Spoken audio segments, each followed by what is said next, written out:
aussi une question un peu plus ciblée. Les élections au Liban se déroulent-elles normalement, mes chers débatteurs?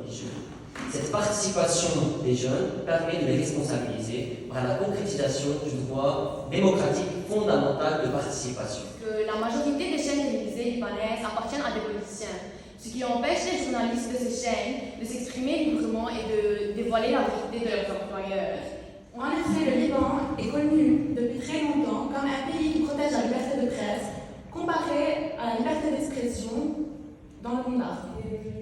À mon avis, le vrai problème de la démocratie au Liban est ancré dans les structures du système politique. La démocratie, enfin, c'est un système de gouvernement. Ce n'est pas une solution magique et ce n'est pas un rêve, c'est juste un système qui a été introduit en 1861. Vous savez pourquoi? Est-ce que cette date vous dit quelque chose? Est-ce que vous avez déjà entendu parler des Mukhtar? Oui. Qu'est-ce qu'un Mukhtar?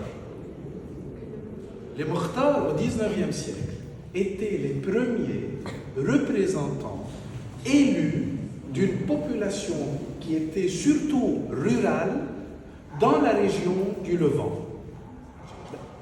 C'était un système qui ressemblait beaucoup à la féodalité médiévale européenne, mais qui crée un nouveau système politique pour le Liban qu'on appelle la Mutasarrifia. Vous avez déjà entendu parler de ça? Oui. Les droits de l'homme et de la femme se sont améliorés. On peut donc dire que le Liban ressemble de plus en plus à un pays démocratique qui respecte les droits de l'homme et l'égalité entre les deux sexes. Elle existe. Et le fait de la nier est une des graves erreurs auxquelles on fait face. Deux, le problème libanais n'est pas religieux. Prenez la chose d'un autre angle.